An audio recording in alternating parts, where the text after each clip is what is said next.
some of the stressors of being a firefighter, I think, are different than what people on the outside kind of are accustomed to thinking. To me, the stressors aren't necessarily the runs or the challenges on those events. Most firefighters take those as points of pride or chances to use your skills, and that builds camaraderie and a sense of purpose. So those to me have been some of the highlights of the career, and even the biggest, deepest challenges have been more rewarding because of that.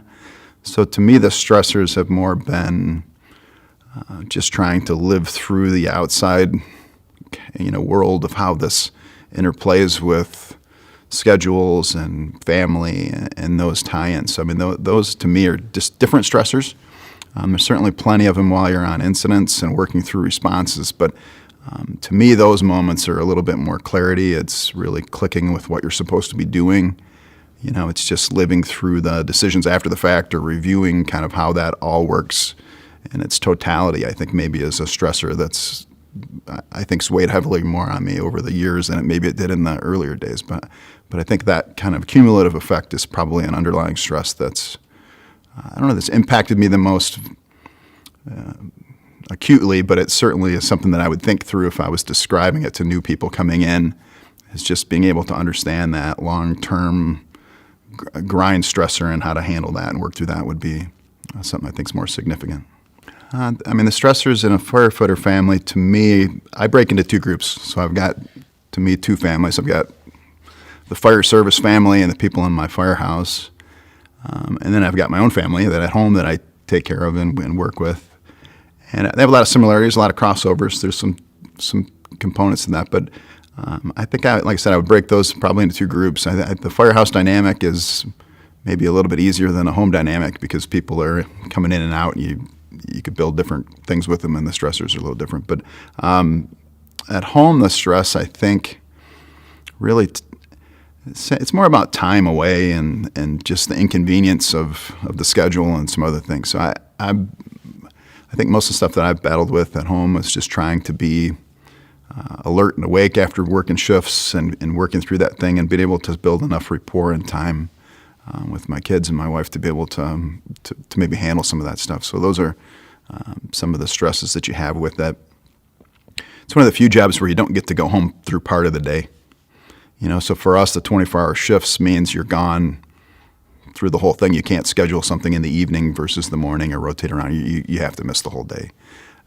And that means you miss some key stuff or have to reschedule. So that stressor is in and of its own thing. And then I think just the relatability of being able to bring the seriousness of the normal problems you have at work and how that compares to home problems. I think that's been another stressor that my wife and I had battled with, was trying to decide what's big deals and what's, a big deal to me may be someone's life's on the line, where someone's dying. We've had these big events. And at home, the big deal may be the dishwasher's not working or something like that. And you've got to weigh out how that plays out. So I have a tendency to downplay some regular, my own life events or life events in the family, because compared to work and how that interacts with the people I'm dealing with, those moments seem trivial at the time, but they're very important to my group, to my organization and group at home and family. So those are stressors that are different than I think a lot of other occupations. Just the small events, the touchstone events that ended up having maybe more of an emotional and significant impact.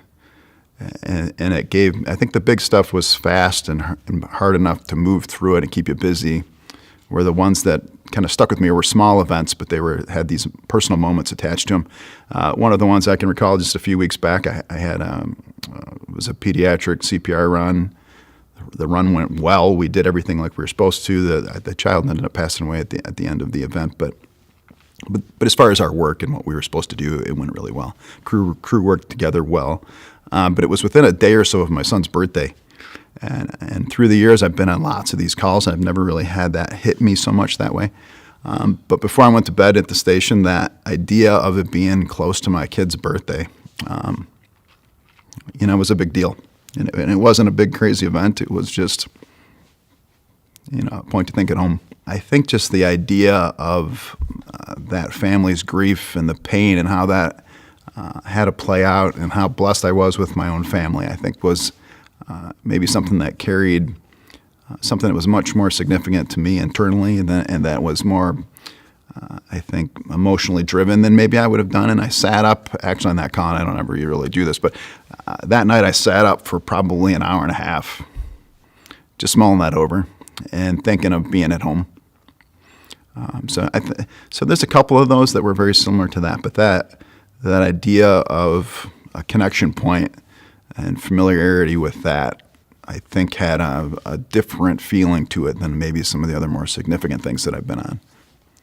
Yes, so sitting up for an hour and a half, I started to contemplate what was the moment that made that feel like that. And I didn't contemplate my son being hurt. I was very secure in the idea that he was safe and protected, so I didn't have any concerns for that. I think it was just missing him and being away. I think so that may speak to the culmination of things that I talked about. I think at that moment you kind of it pulls together a ton of little events and makes that thing kind of boil up to be something that it really wasn't. But to me, in my brain, at that moment, that was kind of a longing for being close.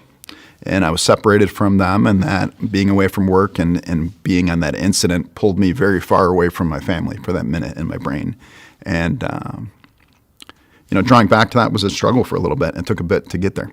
And then I kind of questioned the idea that I was even worrying about it, because I had been through so much harder things. To think that was, troubling for the next 24 hours or so, when I was really thinking that out, was, it's a little bit of a mind trip on you when you've been doing it so long. You think you've got stuff in control, and then something that teeny is something that's a big. I mean, the pediatric code's a big deal, but in the scheme of things, that it wasn't new to me, and the feeling was at that moment. Without a formal program, we've developed and pushed through the concepts of most of these peer programs. The people that I've worked with through the years knew that we had to stick together and talk about things, or you couldn't survive that much stuff and that much capacity in that busy of a firehouse. So I grew up into the job knowing that I had to share my business, that we would be better together if we divulged our weaknesses and talked through them and stuck together. And so we were doing peer support before there was really a peer support in it, and all of the key things. I think that's how I was able to sit here and say that I've survived thousands of events without being as big of a mess as I could be, was that we talk and share and trust each other and push through what you would do in a peer program. I've been through the peer program. I've trained on that. And there's things that we've done just person to person. The humanity of partnership in the place has made those survivable moments survivable. So we didn't do it formally, but we've done it informally, and that's a difference. And I think that is probably the key to a peer program, is just that it's your duty to each other to talk and to share that makes it even more important than going to see someone outside of the place to help do that. Not more important, but an additional layer of help there that really pays dividends in the end. So there's a bond of trust between the crew, probably deeper than family ties, I think, and sometimes, if you're willing to do it. The key is letting people know it. It's been personal experience that the more I shared with others, the more they shared with me, and the trust built. And we helped each other better than being quiet. The guys that struggled were being quiet and weren't being vulnerable. The job's too hard to think you're never going to be vulnerable. It's a pipe dream. So to share with each other your weaknesses builds a stronger team in the end, because you can talk through them and support one another to help kind of bridge that and shore each other up to make it a survivable career. I've just been blessed to be in a place where we could do what we're talking about doing here. The people's shoulders I stood on told me that you could be weak. The toughest, meanest people I've ever worked for were vulnerable and shared things because I trusted them and they trusted me. And that has paid off in just an immeasurable way. And I can sit here after being around for that long and say that is, everywhere I've been, everyone I've ever helped, and everyone that's ever helped me, it made it stronger, not weaker, to do it. And once you do it a couple times and be vulnerable, and you realize how much strength that gives you, you realize that vulnerability is really it's a positive, and it's team building, and it's leadership, and it's all the things that you're trying to be when you're being tough. You're probably at your toughest when you're willing to be scared and sad with someone else and share that. So that's paid out huge for me, and everyone I've ever met that's worked that way has been better firefighters for it. So maybe I can share that.